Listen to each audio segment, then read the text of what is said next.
بسم اللہ الرحمن الرحیم۔ دوستوں، حضرت محمد صلی اللہ علیہ وآلہ وسلم نے ایک مرتبہ حضرت ہریرہ رضی اللہ عنہ کو صدقہ فطر کی حفاظت کے لیے مقرر فرمایا۔ حضرت ابو ہریرہ ساری رات جا کر اس مال کی حفاظت کیا کرتے تھے۔ ایک رات جب آپ حفاظت پر مامور تھے تو آپ نے دیکھا کہ ایک چور آیا ہے اور مال چرانے کی کوشش کر رہا ہے۔ آپ فوراً اٹھے اور اسے دبوچ لیا۔ آپ نے چور سے کہا، میں تجھے نبی کریم صلی اللہ علیہ وآلہ وسلم کے پاس لے جاؤں گا۔ اس چور نے آپ کی منت سماجت شروع کر دی اور کہنے لگا، خدارا مجھے چھوڑ دو، میں صاحب عیال ہوں اور محتاج ہوں، مجھ پر رحم کرو۔ حضرت ابو ہریرہ رضی اللہ عنہ کو اس پر رحم آ گیا اور اسے چھوڑ دیا۔ اگلے دن صبح آپ صلی اللہ علیہ وآلہ وسلم کی بارگاہ میں پیش ہوئے تو حضور صلی اللہ علیہ وآلہ وسلم نے مسکرا کر ابو ہریرہ سے فرمایا، اے ابو ہریرہ، وہ رات والے تمہارے قیدی چور نے کیا کیا؟ انہوں نے عرض کیا، یا نبی اللہ، اس نے اپنی عیالداری اور محتاجی بیان کی تو مجھے رحم آ گیا اور میں نے اسے چھوڑ دیا۔ حضور نے فرمایا، اے ابو ہریرہ، اس نے جو کچھ تم سے کہا ہے وہ سب جھوٹ ہے، خبردار رہنا، وہ آج رات پھر آئے گا۔ حضرت ابو ہریرہ کو یہ سن کر اس پر بہت زیادہ غصہ آیا اور تہیہ کیا کہ آج رات اسے نہیں چھوڑوں گا۔ چنانچہ دوسری رات آپ خاص طور پر جاگتے رہے اور اس کے آنے کا انتظار کرتے رہے۔ آج تو آپ کو پورا یقین تھا کہ چور ضرور آئے گا، کیونکہ رسول اللہ صلی اللہ علیہ وآلہ وسلم نے آپ کو اس کی آمد سے پہلے ہی خبردار کر دیا تھا۔ چنانچہ جیسے ہی رات گہری ہوئی تو چور دوبارہ آ گیا اور چوری کرنے کی کوشش کرنے لگا۔ حضرت ابو ہریرہ نے جیسے ہی اسے دیکھا تو اسے گردن سے دبوچ لیا۔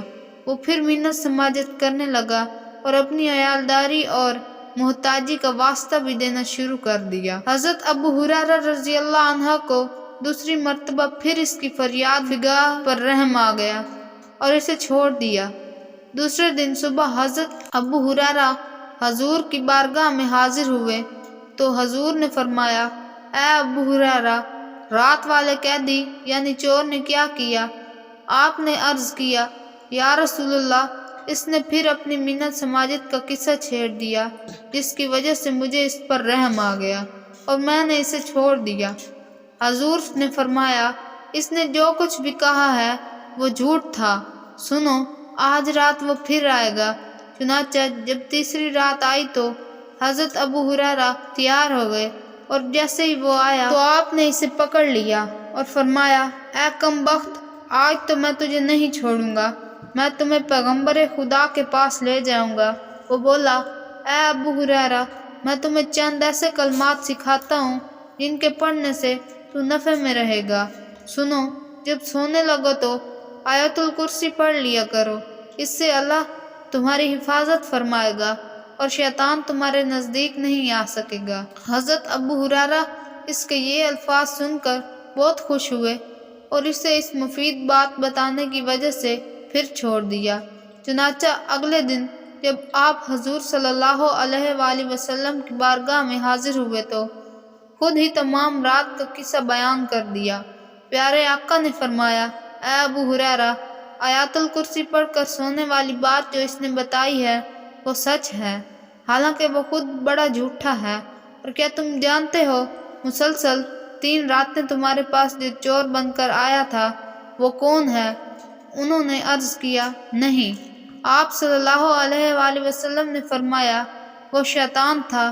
دوستوں، شیطان لعین حد درجہ کا جھوٹا مکار، دھوکے باز اور مردود ہے جو ہر وقت اور ہر جگہ انسان کو بہکانے کے لیے موجود رہتا ہے۔ لیکن تاریخ کا مطالعہ کرنے سے پتہ چلتا ہے کہ بعض اوقات یہ انسان کے لیے مفید باتیں بھی بتا دیا کرتا تھا، جیسا کہ اوپر بیان کردہ حدیث پاک میں وارد ہوا ہے کہ رسول صلی اللہ علیہ وآلہ وسلم نے فرمایا، یہ خود تو بڑا جھوٹا اور مکار ہے، مگر آیت الکرسی پڑھنے کا فائدہ بتانے میں اس نے سچ سے کام لیا ہے۔ اسی طرح تفسیر روح البیان میں ایک روایت یوں نقل ہے کہ ایک روز نبی کریم صلی اللہ علیہ وآلہ وسلم مسجد کے باہر تشریف لائے تو آپ نے دیکھا کہ شیطان دروازے پر کھڑا ہے۔ آپ صلی اللہ علیہ وآلہ وسلم نے فرمایا، تم یہاں کیوں آئے؟ کہنے لگا، خدا کے حکم سے آیا ہوں تاکہ آپ اگر کچھ پوچھیں تو میں جواب دوں۔ آپ صلی اللہ علیہ وآلہ وسلم نے فرمایا، اچھا تو یہ بتاؤ تم میری امت کو نماز باجماعت سے کیوں روکتے ہو؟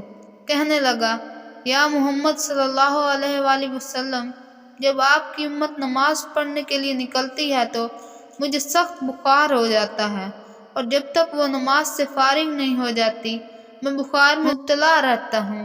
پھر آپ نے پوچھا، تم میری امت کو قرآن پڑھنے سے کیوں روکتے ہو؟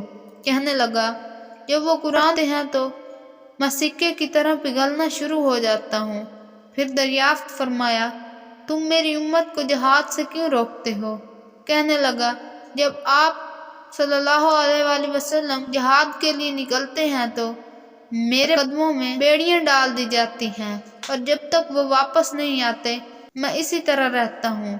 پھر رسول اللہ صلی اللہ علیہ وآلہ وسلم نے فرمایا، اچھا بتاؤ تم میری امت کو صدقہ و خیرات کرنے سے کیوں روکتے ہو؟ شیطان نے جواب دیا، آپ کے غلام جب صدقہ و خیرات کرنے کا ارادہ کرتے ہیں تو میرے سر پر آرا رکھ دیا جاتا ہے جو مجھے یوں کاٹ کر رکھ دیتا ہے جیسے لکڑی کو کاٹا جاتا ہے۔